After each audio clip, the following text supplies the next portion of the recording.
Blair here. Great to have you joining me this morning. And today I'm going to do something a little bit different. Don't usually do. Matter of fact, I haven't done this before, which is just to offer a few thoughts of gratitude for my dear buddy Carl Parker, who passed away yesterday from cancer. He lives out in California with his beautiful wife Linda, and yeah, Carl's very near and dear to my heart in so many ways, and you know it's just I think important sometimes to take a look at a life well lived and just think about what that life has to tell you and what that life has to tell us and what that life has to share with the world. And like all lives, it's not perfect. I would never want to say that about anyone. Probably no one would ever want that said about them. Last night we were down listening to a concert and we heard Itzhak Perlman, and he of course played the beautiful theme song from Schindler's List, and it just so captures the human experience. It's bitter, it's sweet, it's beautiful, it's moving, and it was just interesting listening to that. And I had found out at the beginning of the concert that Carl had passed, and then to close on that, it just felt very appropriate. Felt very much of in that place of life, and just life with all its beauty and all its brokenness and all its preciousness just all come together in this musical tribute of sorts to just the human experience. And I think about, what did Carl offer to me? And again, he's, for those of you who aren't familiar with him, Carl was a retired pastor out in California, and he knew many New Church Live congregants. He actually has preached at New Church Live, preached a full service at New Church Live, preached partial services at New Church Live, done a number of videos with New Church Live, and was very involved with some of the small groups at New Church Live. So many people watching this, no doubt, ran across him in one of those different formats. And I think about what Carl had to offer. I mean, there's obviously like just the friendship, just a good guy, just a good guy, who always had ideas, who's always like the words were just spilling out of him because there was so much to say, there was so much to share, there was so much he was curious about. He was one of those human beings who very much epitomized the beautiful saying, "It's far more important to be interested than to be interesting." And he was very interested in the world and how things worked and how we can make things better, and talked about that a great deal. And that made him a dear friend, and not only a friend and a congregant, but a dear colleague in many ways. And thinking about what his gift was, the reminder that I think he sort of lived and embodied. So much of religion is what might be called a final future. Like, how do you see the final future of things? And it's an interesting way to even hold hope. That hope is when we're certain of what we're hoping for, and faith is when we're certain of what we're hoping for. And it's those two, faith and hope, that come together.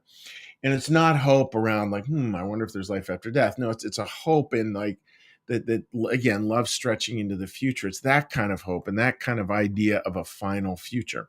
And there's kind of two paths we can take. I mean, this is maybe overly simplistic, but I think there's kind of two paths we can take with that. One was not Carl, one was very much Carl, and I'll talk about the one that was not Carl. There's a path we can take where life becomes all about sin management and all about the mistakes we make, and how do we sort of move past all that. And again, it's sin management, and it sort of holds heaven is way out there, and we've sort of got to overcome all these obstacles to get there. So it becomes an obstacle course to get where we need to go. um yeah, and it becomes just about sin management, private salvation. And there are parts of that we need to pay attention to. I don't think it's a terribly good answer, but it is an answer of a way to hold the spiritual life. Carl hold it held it differently, and a lot of this goes back to his roots in Christian New Church theology, which him and I talked about a great deal, sort of his native tongue, so to speak. And that it wasn't about like holding out here, this heaven, and it's all about sin management, private salvation. How do we overcome all these stumbling stones to get to heaven? It's more like, here's heaven and here we are, and how do we bring heaven to earth? Like, how do we bring this back to here? How do we bring bring as in heaven, so upon the earth. So it's not so much an obstacle course as it is a challenge, and a challenge to be open to what truly is, which is heaven, where two or three are gathered, there I am among you, as Jesus would say. So that made Karl very much aligned to a more service orientation, a little away from, church comes down to orthodoxy or orthopraxis, orthodoxy, right belief, orthopractice, right practice. Karl was far more in the orthopraxis side of things. And with that, folks, it made him, for me, he was just so very, very here and now oriented, very much like, how's faith looking? What service things are you doing? What are you finding out as you do these service things? And sharing many of his stories around that, beautiful stories of service and care and love of other people, again, as in heaven, so upon the earth. Because that idea of, like, we here it is here, here's heaven out here, and here we are, and we bring heaven as best we can. We open up to have heaven here on earth, which is, again, I think, a really core Christian message. And then something starts to be born within us. A new creation starts to happen. Heart of stone, moves and becomes a heart of flesh. And then we start to move outward into the world, and that renewal spreads. And I think those of you who know Karl knew that he embodied that in so many ways, like just that energy and that love and that grace that we're going outward. And again, I don't, it would be remiss of me to think he did it perfectly. I'm sure he did not, as none of us do, but he definitely always had this beautiful, wonderful intention to move things forward. And, with a smile, like, he was so thoughtful, like literally thoughtful, literally full of thought, that anytime I talked to Karl, I had to make sure, like, I got a good hour on on my calendar, because that's how long the conversation was going to last, because he had so many ideas he wanted to share and so many things he was curious about and wanted to hear. And it was this beautiful, beautiful reciprocity. There was nothing soundbite-ish about Karl at all, which I dearly loved. And, he carried all that with a great curiosity out there to the world. So, in closing here, like, I think, what would Karl say? Well, as I was working with him, not working, it's too strong a term. When I was talking with him, as he came to the end, towards the end, he would consistently say how just grateful he was, like, over, oh, again and again and again and again and again and again. Would the conversation inevitably bent around to gratitude? Gratitude for his wife, gratitude for his kids, gratitude for life's journey, gratitude for all these different pieces of life. And it was wonderful in terms of what many of you returned it to him. I know he was to say he was blown away would not even quite capture it. He was so deeply, deeply moved by the number of people who reached out to him over this part of his journey, with the little things that had made a difference, little things that he did, and his spirit, and how that had made a huge difference in their lives.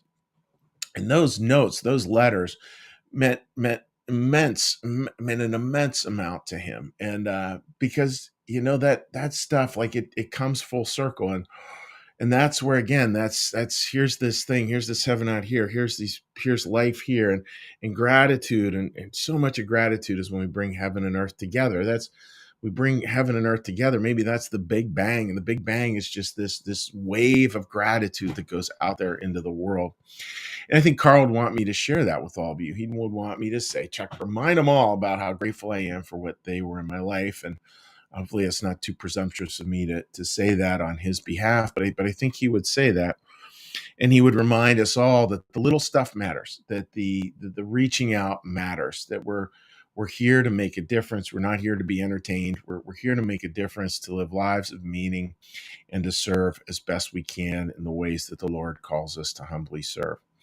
So that's a quick thought, of my buddy Karl. And certainly I'm going to miss him. Even now, I feel like I'm trying to talk really fast so I don't cry on screen.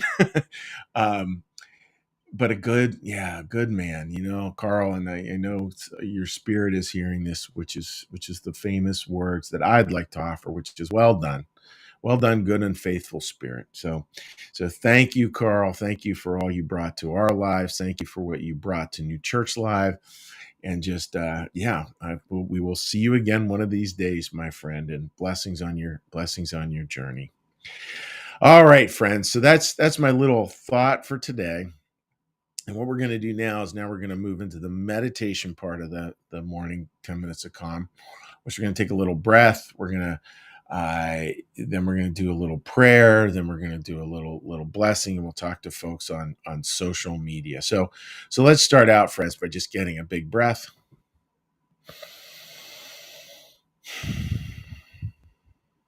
In our meditation, be still and know that I am God.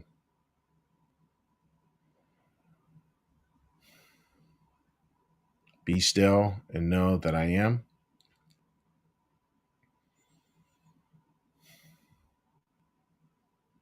Be still and know that I.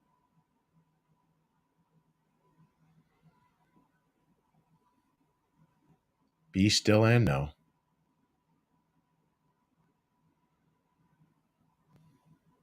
Be still and.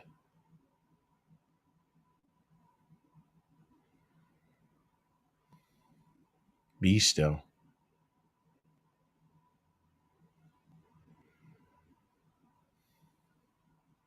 Be.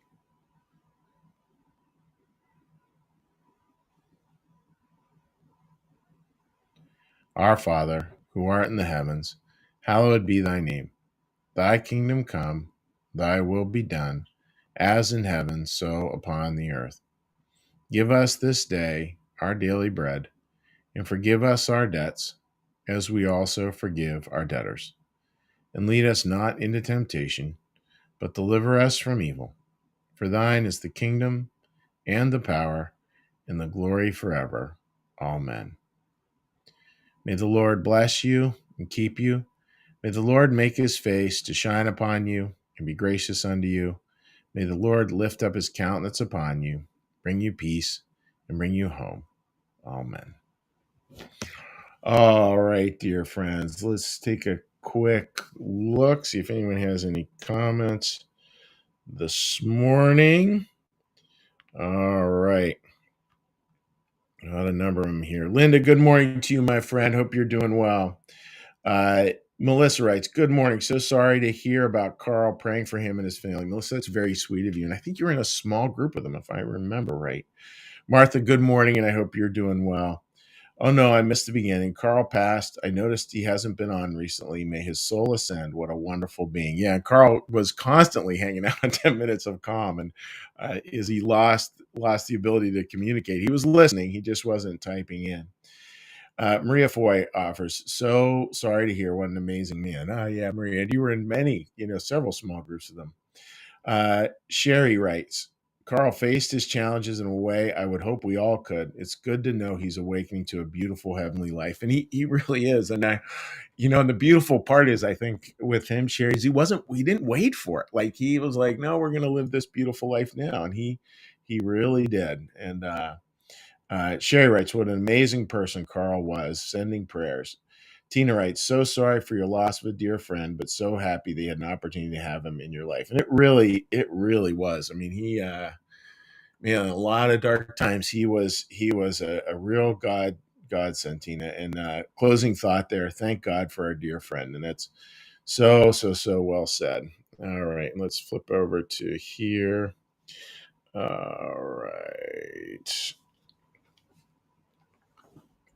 And say a little cheery hello over here to folks who might have something to say over here. Gene writes, good morning. A great man indeed. Rest easy, Karl. And I know, Marcus, you helped him out with his sound stuff when he was on stage. And Marcus, I'm just going to, because I'll forget to say it later, if we could just post his service that he did at New Church Live, if you could just put that link in the comments section of both my page and his page, I would deeply appreciate it, because I'm sure some people might like to look back at it.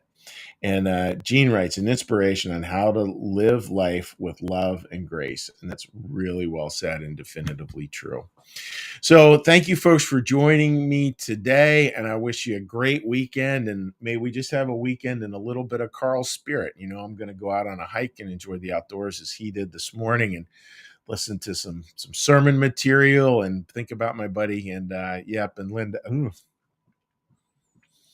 Linda, just we're all with you, and we know this is a hard time, and we're with you, with a lot of grace at this moment. So take care. Bye bye.